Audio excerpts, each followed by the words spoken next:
போராட்ட குழுக்கு தலைவரான திரு மாரப்பன் அவர்களே, மூத்த வழக்கறிஞர், இனிய நண்பர், எங்கள் இயக்கத்தை சார்ந்த திரு சந்திரமோகன் அவர்களே மற்றும் தமிழகத்திலிருந்து இங்கு வந்திருக்கும் அனைத்து வழக்கறிஞர்களே, உங்கள் அனைவருக்கும் உடைய முதற்கண் வணக்கத்தை தெரிவித்துக் கொள்கிறேன்.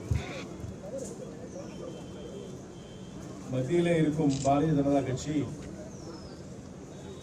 ஏதோ கொலோனிய நாட்டிலே காலத்தில் இருந்த பழக்க வழக்கங்களை எல்லாம் மாற்றி இந்தியாவுக்கு உகந்த விதத்தில் இன்றைக்கு சமுதாயத்தை மாற்றி அமைக்க வேண்டும் என்று பல முயற்சிகளை எடுத்துக் கொண்டிருக்கிறார்.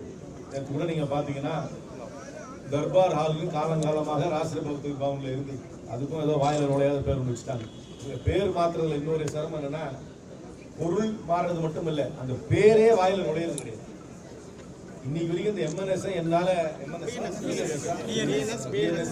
அதவே என்னால விரிவுபடுத்தி என்னால சொல்ல முடியும். இது அவர்களுக்கு பழக்கமாக போய்விட்டது. அவருடைய ஹிந்தி திணிப்பு இதன் மூலமாக அவர் நடத்துகிறார்கள் என்பதை நீங்கள் தெளிவாக தெரிந்து கொள்ளுங்கள். இந்த சட்டம் ஜூலை மாதம் 1ஆம் தேதியிலிருந்து அமல்படுத்துகிறார்.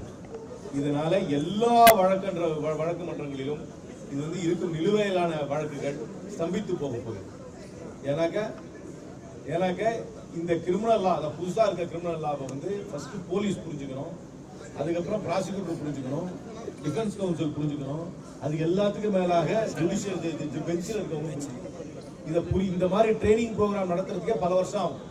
புது கம்பெனிஸ் ஆக்டை கொண்டு வரும்பொழுது பெரிய சார்ட்டர்ட் அக்கௌண்டன்ட்களுக்கு 3 வருஷம் ஆச்சு அது புரிஞ்சுக்கணும். சார்ட்டர்ட் அக்கௌண்டன்ட் எவ்வளவு கம்மியா இருக்கிறாங்க இந்தியாவில். ஆனா இந்தியாவில் லட்சக்கணக்கான போலீஸ் அதிகாரிகள் இருக்காங்க. பீட் கான்ஸ்டபிள் வரைக்கும் இருக்கிறவங்க வரைக்கும் இது புரியும். எல்லாத்தையுமே ரீநம்பர் பண்ணி குழப்பம் ஆகிக்கும். இதனாலேயே பல கேஸ் தப்பான செக்ஷன்ல ரெஜிஸ்டர் ஆகும்.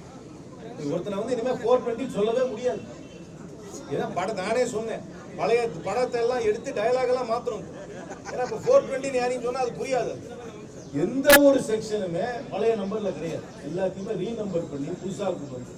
அது மட்டும் அல்லாமல் கொடூரமான சில திருத்தங்களை முழுக்க இந்தியாவை ஒரு போலீஸ் ஸ்டேட் ஆக்க வேண்டும்.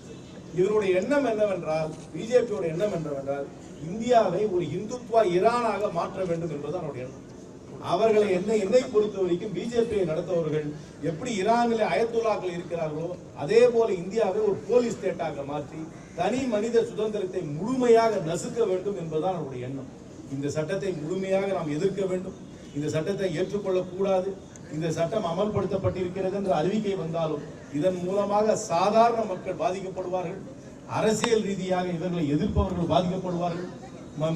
ஹியூமன் ரைட்ஸ் பாதிக்கப்படும். தனி மனிதர் சுதந்திரம் பாதிக்கப்படும். முழுக்க காவல்துறைக்கும் ப்ராசிக்யூஷனுக்கும் தான் இந்த பவர்கள் போய் சேருமே தவிர எந்த ஒரு டிஃபெண்டன்ட்டுக்கும் சாதாரண மனிதனுக்கும் பெரிய பாதிப்பு வரும். அதனால் இந்த போராட்டத்தை நாம் எல்லா மட்டத்திலும் இதுல ரிட்டையர்ட் ஜட்ஜஸையும் நம்ம கொண்டு வரணும். அடிக்கடி சம்மேளனம் கொண்டு போய் சொல்லணும். இது ஏதோ பொதுமக்களுக்கு இதுக்கு சம்பந்தம் இல்லை, தயவு செய்து நினைச்சிட வேண்டாம். இதுதான் அடித்தட்டு மக்களை அடிக்கடி நாள்தோறும் பாதிக்கின்ற சட்டம் என்றால் இதுதான் அது ஒரு சட்டம்.